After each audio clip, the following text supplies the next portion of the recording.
Welcome back to 3 Up, 3 Downs, NL West Division Breakdown. We just finished off with the crown champs, the LA Dodgers. We're moving on to the other team in in San Diego, the San Diego Padres. The Padres. What did they do in the offseason? Oh, they added, as they always do, they added shortstop Xander Bogaerts. He moves from the East Coast to the West after bringing him in at the deadline last year. Still always got to talk about the fact that they added NL MVP JUANSOTO, followed by Matt Carpenter through free agency, Nelson Cruz, Odor, Michael Wacha, Seth Lugo, and Adam Engel, as well as a few others through some different portals. Let's take a look at this starting lineup, followed by leading off Xander Bogaerts, followed by JUANSOTO, Manny Machado, Jake Cronenworth, Matt Carpenter, the DH, after a blowout or another great year, resurgence here in New York, followed by Ha-Seong Kim at second base, Trent Grisham at center field, Austin Nola at catcher, and David Dahl at right field. Looking at the starting nine, what do you got on the San Diego Padres, Alex? Yeah, I mean, Bogaerts is a huge addition. The clear omission from that first lineup read, because he won't be in the opening day lineup, is Fernando Tatis, who is soon to be back, has been pretty electric, been normal Fernando Tatis in spring training, but he'll be back after the rest of his suspension, which will happen. He'll be back in April, so it won't be long. Then making the playoffs and winning a couple games in the playoffs cut down a little bit of that injury time too, because those counted towards his suspension games. But Bogaerts, obviously a huge addition. I think it also kind of set the tone with Tatis. They've replaced him at shortstop, and Tatis will be playing the outfield, which was kind of, I think it's a big tone setter, right? Well, it's to put you in the place. I think they were expecting. I think last year he came in and broke his arm doing something off the field on activity. The motorcycle. Yep, and then obviously the PED suspension in the middle of the year last year for a guy as talented and as highly respected as he once was.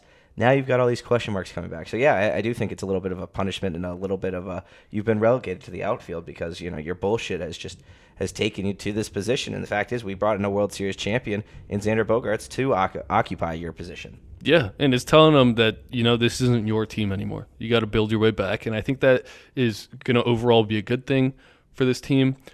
Looking at the lineup as a whole, it's eerily similar to how the Dodgers lineup is built.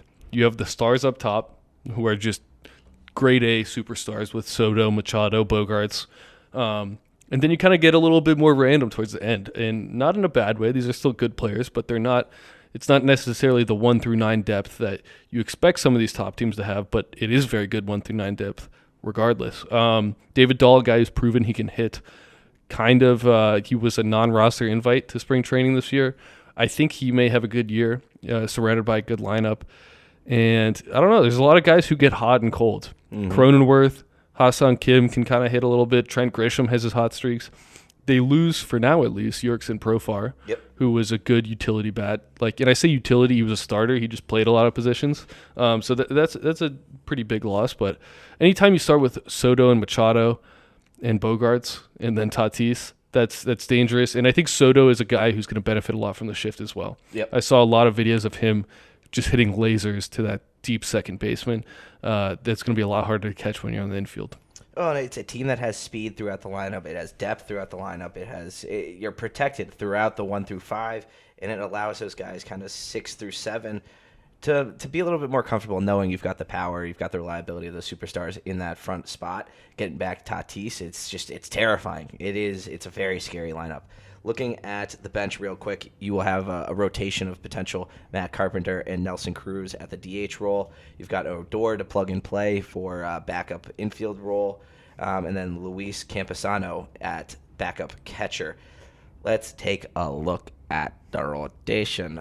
Quickly, can we just touch on how scary and funny the thought of in 2023 we have a Nelson Cruz, Matt Carpenter platoon at DH. It's I think you've got an average of almost 70 years between the two of them. And they're going to hit 50 combined homers because that's just what they do. They've got Carpenter. Fangraphs are projections for this year's breakdowns. They've got they've got Cruz at 13 and Carpenter at 15. They've aged, but like you could see them both hitting 25 and just like us being like, well, of course. If there was a prop bet of combined home runs between the two of them, I'm taking the over, that's for sure.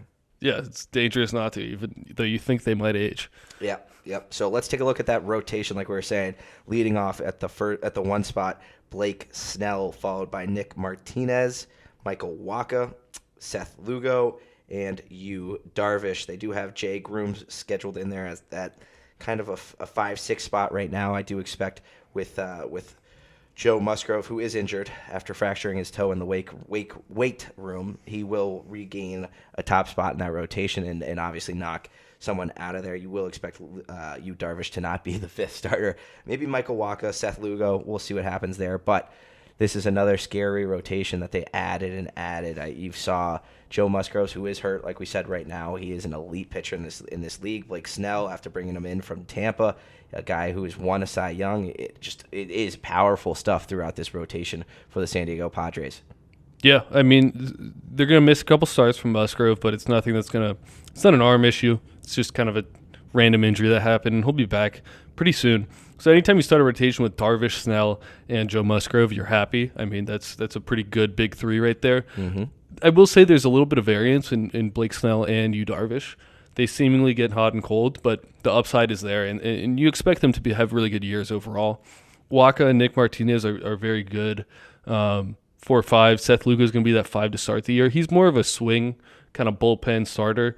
He's better in the bullpen, like pretty much everyone is, but he's a good piece to have because you can slide him into the rotation with injuries. And then you touched on Jay Groom, guy who they got in an underrated trade this offseason because it was the Eric Hosmer trade. That was the headline, and prospects going back and forth. But Jay Groom steps in this organization. They rank him as the number 6 prospect in this San Diego organization immediately, which I don't think you typically expect to get a prospect of that caliber and that low-key of a trade. But a guy who's pitched well in AAA last year for the Red Sox, and I think he could come up and make a difference. Formerly the 12th pick and was projected to go higher, but some attitude issues had him drop. But a guy who could be a factor, kind of a buy low change of scenery purchase or trade for the Padres. But this rotation is looking really good, and you can tell they prioritize the depth here. They've been trading for starters seemingly endlessly over the last couple of years, and you see them here now. So great rotation. Yeah, no, without a doubt. And like we said, Musgrove will not miss a lot of time. It is a powerful rotation. Let's take a look at the bullpen, leading off from the former Brewer, hothead Josh Hader at the closing role, followed by Luis Garcia in the setup role, Steven Wilson, Tim Hill, Brent Honeywell Jr., and Ryan Weathers in the long-term relief role. They do have a few guys injured. Robert Suarez, you would expect him to come back after some arm stiffness here in March. Yep. But what do you got on the bullpen? Yeah, so without Robert Suarez, they just paid him, I think it was like 5 years, $45 million, so a big contract for, like a really big contract for a reliever, especially non-closer. So that's a big loss to start the year, but he'll be back. Hader seemingly regained his form after being horrible for this team when they first got him. But you expect him. I mean, Hader, when he's on, is one of the premier closers in baseball. The rest of it leaves a lot of holes and like a lot left to be desired. So I'm not too excited about this, but this is where you get the test of an organization, right? They followed the Dodgers' path of let's invest in our stars and go from there. What that means is you have to develop bullpen arms and get good performances out of bullpen arms. So that is a question that will be there, but it's not necessarily a bad question. No, it's just a matter of can they do it and how will they do it. And when Musgrove gets healthy, Seth Lugo is going to be another piece in that pen, and he's a good piece in the pen. So, on paper, it's not mind-blowing bullpen, but it's a bullpen that you could see some breakouts in, and you hope for some breakouts, and then come deadline time, the Padres are going to be in the market for one of those top relievers because that's what they do right now. And they'll probably acquire him because that's what they've seemingly just made the trend. They get the trades. Yeah, it's I don't know why everyone's trading with San Diego and seemingly always wants to trade with San Diego, but they do. X factors for this team. I'm gonna lead off and let you go first for the Dodgers. I'm gonna pick Josh Hader, and the reason I'm picking Josh Hader is because on a good year, he's easily worth 100 strikeouts. He's easily worth 30+ saves. If he does that for this team, knowing you've got such a star-studded rotation, maybe a few question marks in that bullpen, but if you can turn the ball over to all-star closer Josh Hader, team's terrifying. Best closer in the division by far. Yeah, I like the pick. I'm going to go with the super obvious X factor here, and it just has to be Fernando Tatis. Is he going to be out there, and is he going to be playing well? He had just an absolute hose from left field today or right field today, where it looked like a prime Ichiro throw, just to like put on display what type of player this guy is when he's on the field and healthy. He seemingly has avoided the questions for a guy who got a PED suspension of, is he going to be as good without the PEDs? I feel like that's not a big-time conversation that's happening right now, but he got suspended for steroids, and now he's coming back without the steroids. How much does that impact his game? Like what? And seemingly you could believe him. He could still hit 45, 50 homers, but also like not many guys do that. So is he going to be that player, or is he going to be a 30-30 guy, which is still incredibly valuable, but it's not Fernando Tatis that we knew. So he's a huge X factor for a lot of reasons. Is he going to play the same way? Is he going to like mesh with this clubhouse? I think he's got a lot of recovery on and off the field to do with them. You could tell last year after the suspension, the team was like, really, dude? You have the motorcycle, and now you go and do the steroids. Like, this is just not something we need. The team is absolutely fed up. So how does he respond?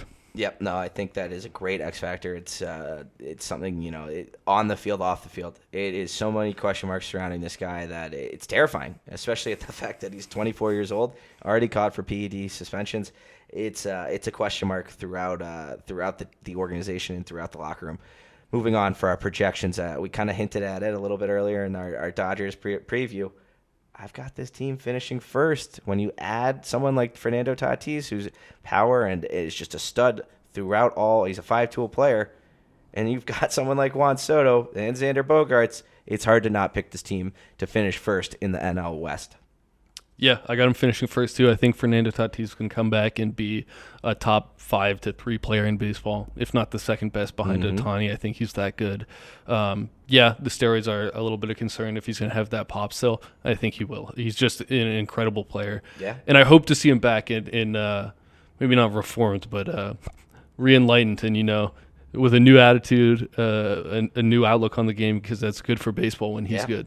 Yeah, no, I completely agree with you, and we'll see what happens surrounding the San Diego Padres. If you feel like we've missed anything, feel free to hop in the comments directly below us. You see that subscribe button. Feel free to give that a click if you're enjoying the content we have been delivering. Otherwise, feel free to give us a like. But keep tuning in for our NL West division breakdowns. We're moving on to the San Francisco Giants next.